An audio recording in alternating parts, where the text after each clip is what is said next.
Hello. Today I'm going to show you how I feed my sourdough starter. It is very easy to feed. All you need are just 3 ingredients: sugar, instant potatoes, warm water to add to your current starter.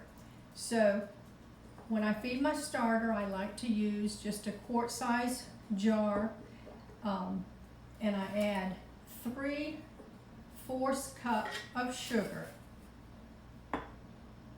first to my empty jar.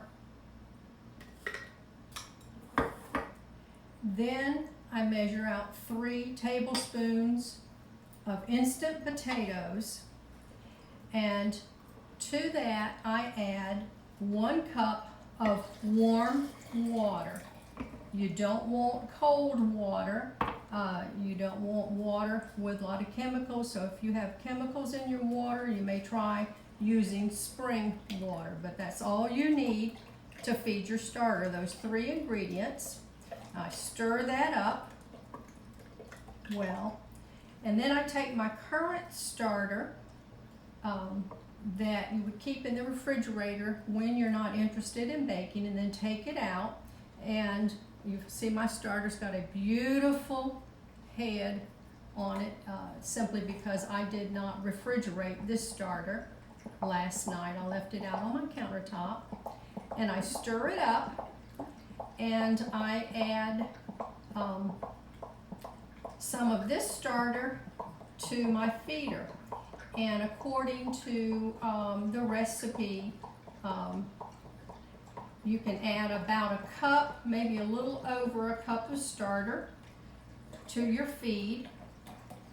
And I have done it so many times, I never measure anymore.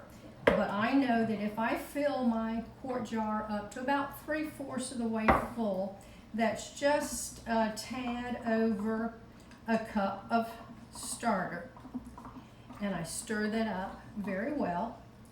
And then I usually will slip a little lid on it. I don't screw it on tight, just on it enough to keep any fruit flies or anything from getting in it that day. And I leave it out on my countertop all day so that it can activate, and it will bubble up, and it will form a beautiful head on it. And then in the evening, I can take out what I need to make bread. I mix up my dough, and then the remainder of the starter, you're going to have extra starter. You can either give this away to someone, share it. You can use it to start you a second starter if you wanted to do that, or just pour it down the drain, because you're always going to have excess starter. It